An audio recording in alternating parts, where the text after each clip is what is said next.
Sorry to break your heart, but changing your self concept is actually not as easy as you thought it was, and here is why.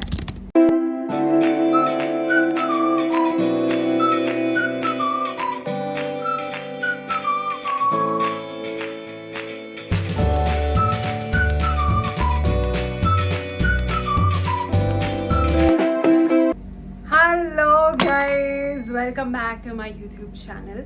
So, if you are aware of self healing, manifestation, and everything that is going around in the market today around self development, healing, manifestation, there is one topic that people keep on saying is change your self concept, to step into different identity. You need to shift what you believe about yourself. Now, here is the thing: before you embody a different self concept for yourself, there are certain things you need to understand. What are these?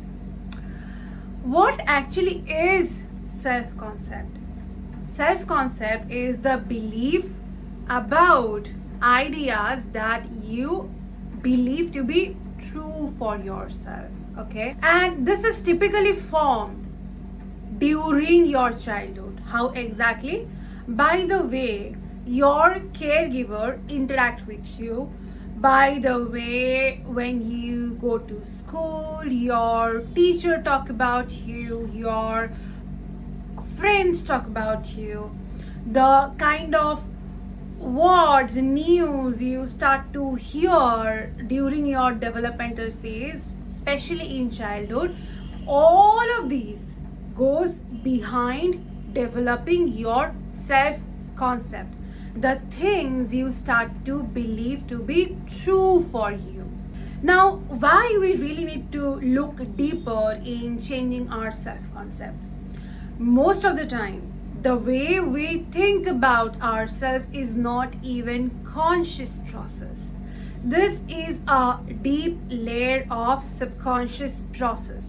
If you are unaware of the ideas you hold about yourself, if you are unaware of the worthiness you feel towards yourself, then as you move forward in your life, making more money, creating harmonious relationship, having better health will get really difficult for you. There is one famous quote of Neville Goddard about self concept, and I am going to read it. Change your conception of yourself and you will automatically change the world in which you live. Do not try to change people.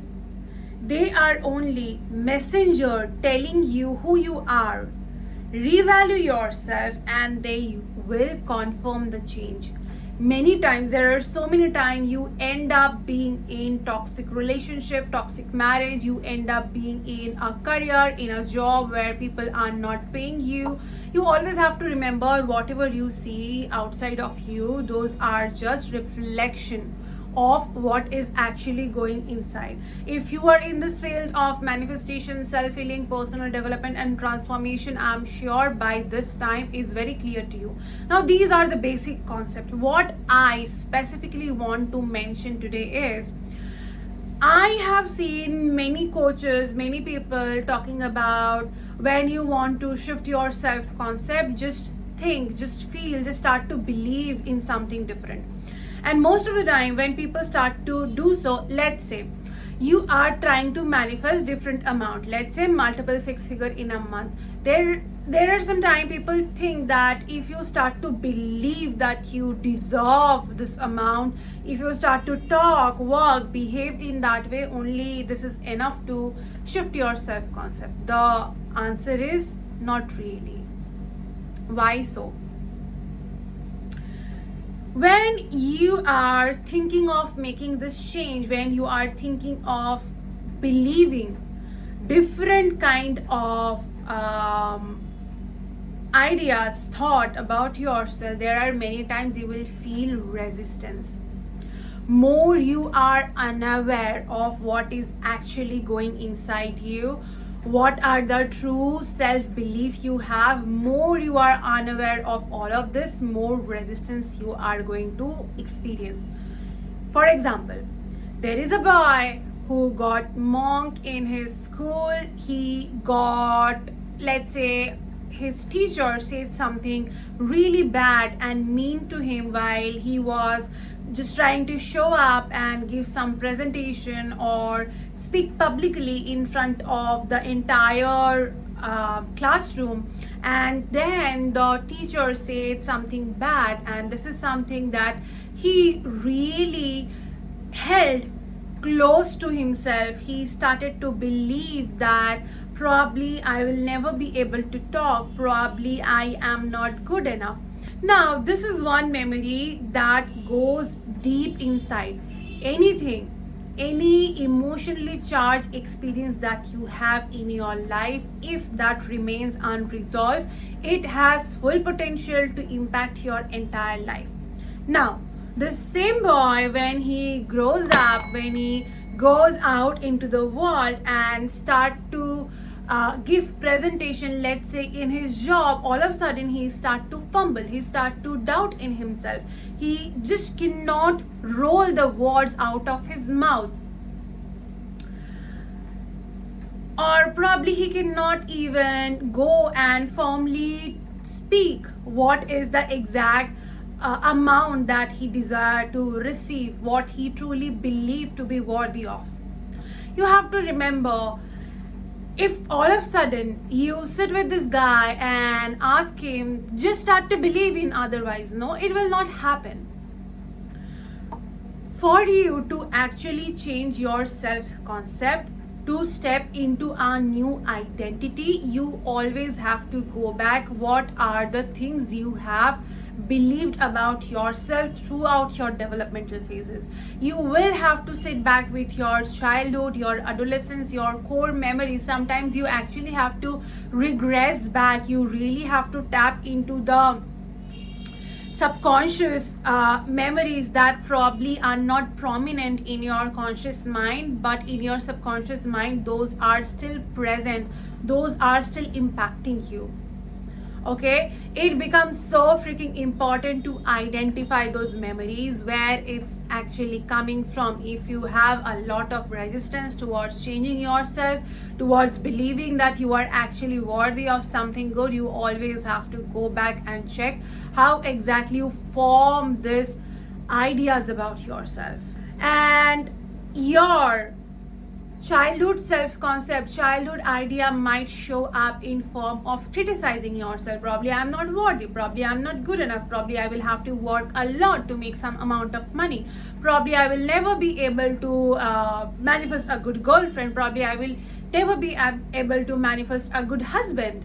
Sometimes carrying a sense of guilty, even though it's not actually your fault. Let's say in some group setting, someone makes some mistake and you just hold yourself responsible, you take the additional amount of guilt, you do not take care of yourself, you do not speak up, you do not stand for yourself, you always try to please other, you always try to put someone else before you. All of this start to come up as the manifestation of your pure self identity, your pure self concept, what you actually believe to be true about yourself.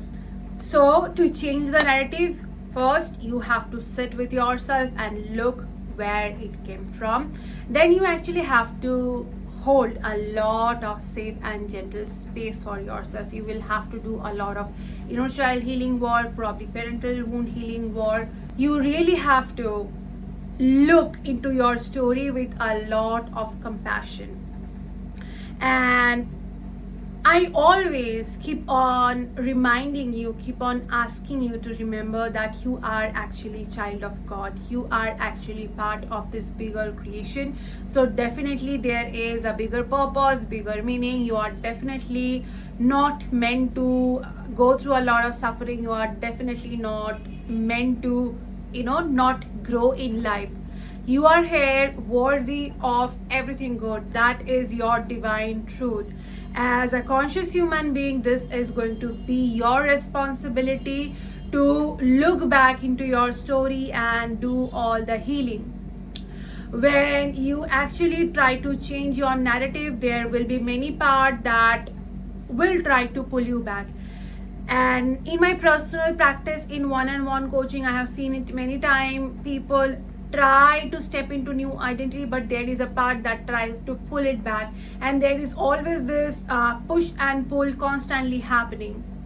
Be gentle on those spaces where you know that there is a part inside you that wants to grow, that wants to change, but there is still a part that wants to be in the same position with the self concept. Because you have to remember, our brain is not designed in a way to be very happy, very smooth with changes. And this resistance is, of course, a lot in your brain, in your mind, because it's not easy to have the shift, but this has a lot to do with your inner deeper self as well. Sometimes we feel it's going to be better for us to stay small, to be wounded. Probably that's the way we can receive the love. Probably that's the way we can keep on continuing the narrative of our family line. Okay, so when you are going through the process of shifting, process of changing your narrative, changing your self concept, you also have to hold safe space for your previous self, and let it be gentle, let it be gradual. Healing happens in slow process. Healing happens when you take a lot of pause, when you take a lot of rest, when you be gentle on yourself. So while you are shifting in the process, remember to take rest, remember to be gentle, remember to slow yourself down. I see a lot of people who come and say that I have lost a lot of years in my life. Now I just want to manifest, I want to heal fast. Remember one thing, my love, more you slow yourself down, healing happens faster. So today I want to end this video on this note that you are divine child of God. You are actually worthy of receiving a lot more, and your resistance towards change is just an indication that you are moving closer towards your goal. Let your resistance be a reminder that you are moving forward. Breathe deeper into the moment of resistance, and resistance, working with resistance is actually it has a lot to do with your inner child healing. Make sure to follow me on all the social media platforms. I am on Facebook. I have a free Facebook group of Conscious Wealth Creator, that is a trauma informed money and wealth container where we do all kind of healing so that we can create generational wealth. You can find me on Facebook with Simpa Mandal, SIMPAAMANDAL. You will find me on Instagram with the same name, and of course subscribe to my channel because there are many beautiful things I am going to bring for you. Sending you lots of love. You are divine. You are absolutely worthy of everything good. Okay? See you in the next video.